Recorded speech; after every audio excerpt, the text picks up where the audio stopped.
I spent 8 years trying to forget my ex, and then one Monday morning he walked into the conference room carrying a burnt paper cup of coffee and introduced himself as the new regional director. For a second I honestly thought I might faint.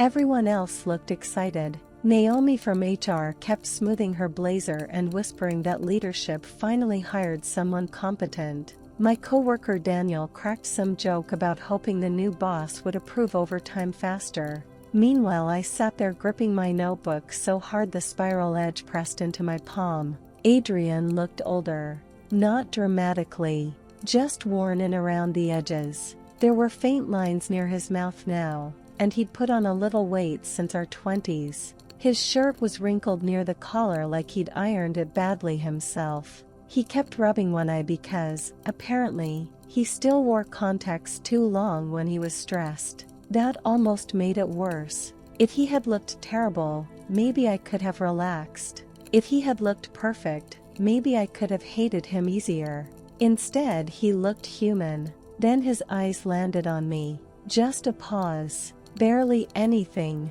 but my stomach dropped anyway. 9 years disappeared so fast it made me angry. Back then I was 23 and stupidly in love with him. He was 37, divorced, exhausted all the time, trying to build his own consulting business while drinking too much coffee and sleeping 4 hours a night. Sometimes he was thoughtful and warm. Other times he disappeared emotionally for days even while sitting right beside me. Once he spent an entire dinner scrolling through emails while I talked about my mother being in the hospital. Another night he drove 40 minutes at midnight because I mentioned craving peach ice cream. Being loved by him felt inconsistent in a way that kept me addicted to it. The breakup was ugly in the quietest possible way. No screaming, just months of feeling small until one day he finally admitted I was too emotional for him. "You take everything personally," he told me while standing barefoot in his kitchen. I remember staring at a dish towel hanging from the oven because I couldn't look directly at him anymore. After that relationship ended, I rebuilt myself carefully.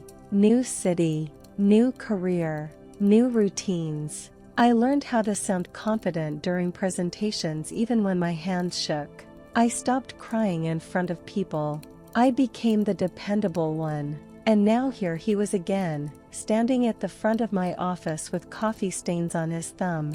That first week wrecked me more than I expected. Adrian acted completely normal, professional, friendly enough, too normal. Meanwhile, I went home every night tense and exhausted. My husband Ethan noticed almost immediately.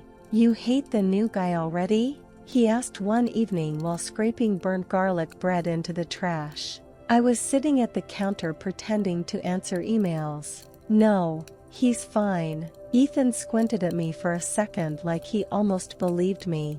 He always did that little squint when he thought something was off. Then he let things go too quickly. That was part of the problem with us. We avoided discomfort so well our marriage had become strangely quiet. Not unhappy exactly, just padded over. Ethan was the kind of man who woke up early on Saturdays to clean the kitchen because he liked the smell of bleach and coffee together. He clipped coupons he never remembered to use. Every winter he developed an obsession with making chili and acted personally offended if people added sour cream. He was kind in such ordinary ways that sometimes I forgot kindness could still leave you lonely.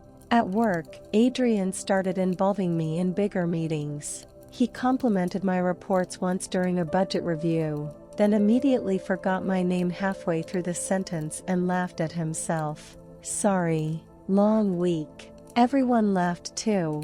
I did not, because somehow that tiny flaw made him feel familiar again, and I hated how quickly my body responded to familiarity. One Thursday evening the office elevator broke, and we got stuck waiting in the lobby together while rain hammered against the windows outside. Neither of us spoke for almost a full minute. Then he glanced at my shoes. "You still wear those awful pointed heels." I looked down automatically. They're professional. They look painful.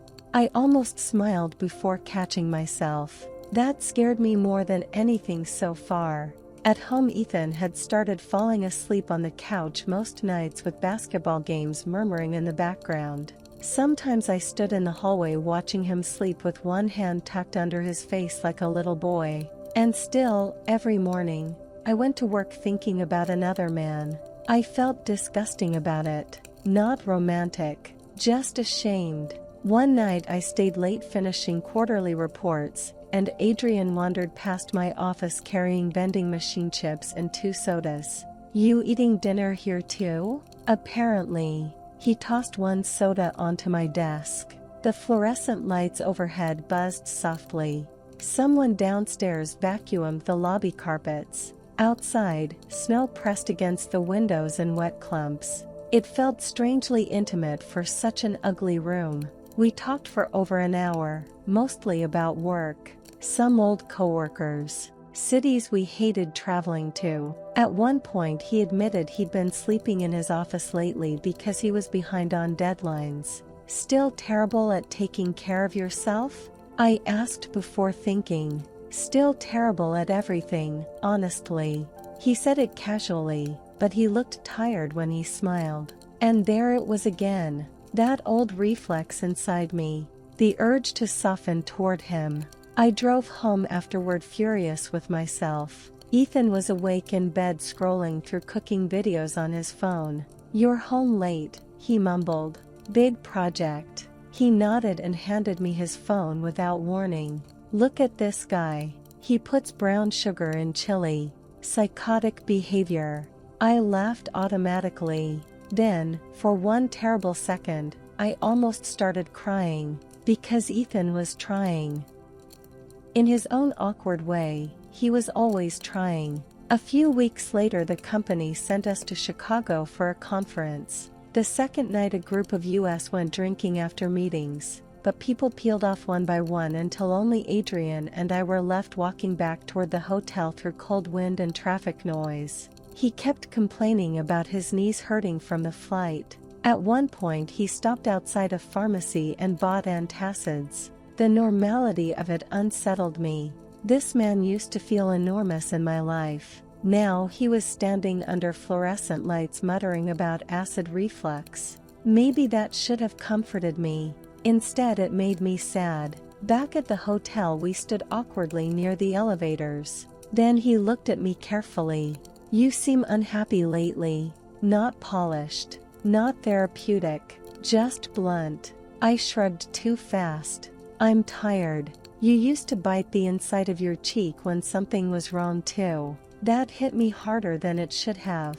Because Ethan had stopped noticing little things about me years ago. Or maybe he noticed and didn't know how to ask anymore.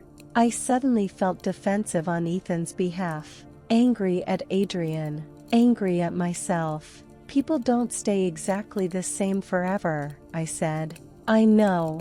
The elevator doors opened behind us, but neither of us moved immediately. Then he said quietly, "I was awful to you back then." The thing was, he said it without drama, without trying to heal anything. And somehow that made it worse, because I had spent years imagining that apology. In my head it changed everything. Instead, it just left me standing there tired and confused in a hotel hallway. That night I barely slept. I kept replaying old memories I had not touched in years. The good ones annoyed me most. Him reading drafts of my graduate applications at 2 in the morning. Him teaching me how to parallel park while we argued the entire time. Him sitting silently beside me after my father's surgery with coffee balanced on his knee. Memory is unfair like that. It edits badly. When I got home from Chicago, Ethan picked me up from the airport wearing the same green jacket he refused to throw away even though the zipper barely worked anymore. The car smelled like French fries. "I missed you," he said. Simple, honest. And for some reason that almost made me angry too. I hated how split I felt. One part of me wanted comfort. Another part wanted disruption so badly it scared me. A few nights later, Ethan finally asked the question, "Is there something going on with you?" We were folding laundry. The dryer kept squeaking every few minutes. "No," I said immediately. He looked down at the towel in his hands. "Okay." That okay destroyed me more than yelling would have, because it sounded defeated, like he already expected distance from me. After that conversation, things became strained in small domestic ways. Half-finished talks, long silences during dinner, him touching my shoulder absent-mindedly while passing behind me in the kitchen, and me freezing without meaning to. Then one evening Adrian asked if I wanted to grab dinner after work. Not flirtatious exactly, but not innocent either.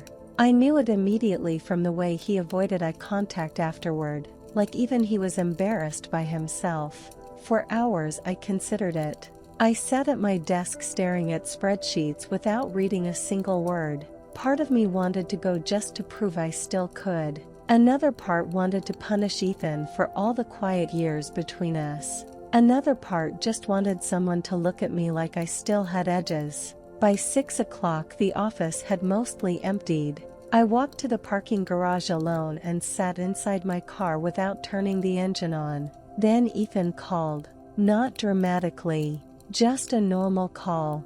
"Hey," he said, "you still coming home?" I accidentally made too much pasta again. In the background I could hear the smoke detector chirping because he always forgot to change the batteries. And suddenly I started crying so hard I had to hang up. Not because of Ethan exactly. Not because of Adrian either. It was the realization that somewhere along the way I had started confusing attention with fate. That scared me enough. I texted Adrian that I couldn't make dinner. He replied almost immediately, "Probably for the best." That was 3 months ago. Adrian still works upstairs. Sometimes we pass each other near the elevators or in meetings. Sometimes I catch him rubbing his temples during presentations or reheating terrible leftover soup in the break room. At home, Ethan and I are trying, I guess. Some nights feel normal again. Some nights feel unbearably far apart. Last week he fell asleep on the couch while some documentary played quietly in the background. I covered him with a blanket before going upstairs. Then I stood there a second longer than necessary, watching him breathe. I do not know what happens next. Maybe that is the honest part.